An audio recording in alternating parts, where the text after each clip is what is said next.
Hey everybody, it's Ian King, founder of King Sports International, athlete advocate, coach educator, innovator of training methods that have changed the way the world trains.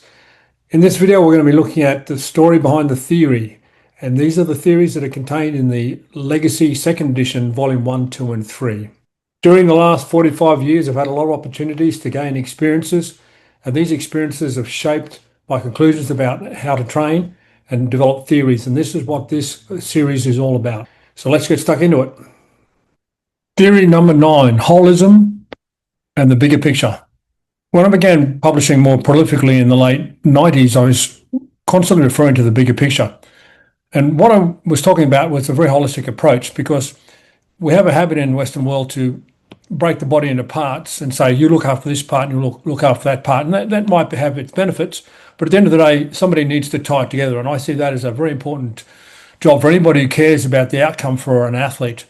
And that's something that I've put a lot of effort into over the years, is to looking at not a isolated aspect of the physical preparation, but the whole of the physical preparation, the whole of their athlete preparation, and the whole of their life.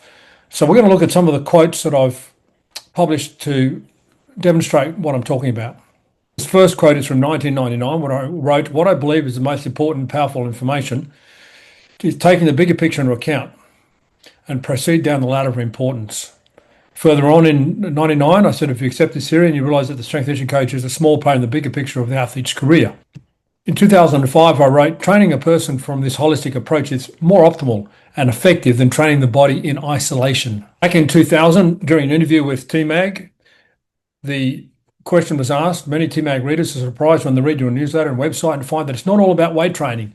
You talk about many issues, even things like self-esteem and other psychological topics. Why do you cover those topics? And I responded with, when an athlete comes to me and says he thinks he's weak and that's why he's not succeeding in sport, there's sometimes an incorrect assumption there. Sport is not about getting stronger. Sport is about balancing the physical with the psychological. Among the physical, there's speed, strength, and flexibility. Americans in particular have some sort of fixation with strength. For me, if the athlete is succeeding because he lacks confidence or cracks under pressure, that's nothing to do with strength training. You won't succeed as often if you focus just on the physical component. We look at the bigger picture. When I work with an athlete, I work with them as people, not just as bodies. The mind and how they perceive themselves, how they get the most out of their bodies, etc.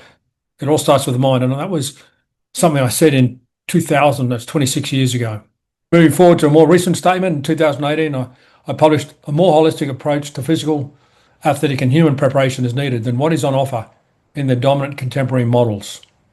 Now, for me, holism is still a pretty delicate subject. So we're saying that many people have rushed to imitate or literally copy some of the things I've done and said, but this is one that's being left alone, which is, I guess, kind of good. But again, at the same time, it's a poor reflection on where the profession's at if they're not willing to embrace a more holistic approach. My approach to athletic preparation and coach education have moved away from the conventional to the point that even the most prolific copies of my work do not dare imitate this aspect of holism yet.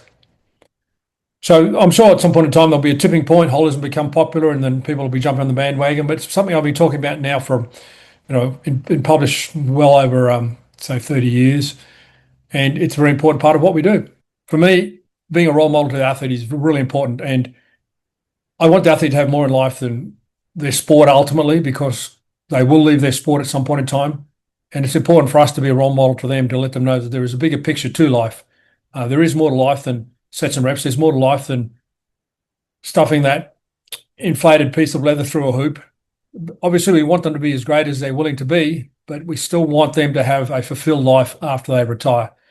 And that's why I encourage coaches to take on that role model, which means working on themselves.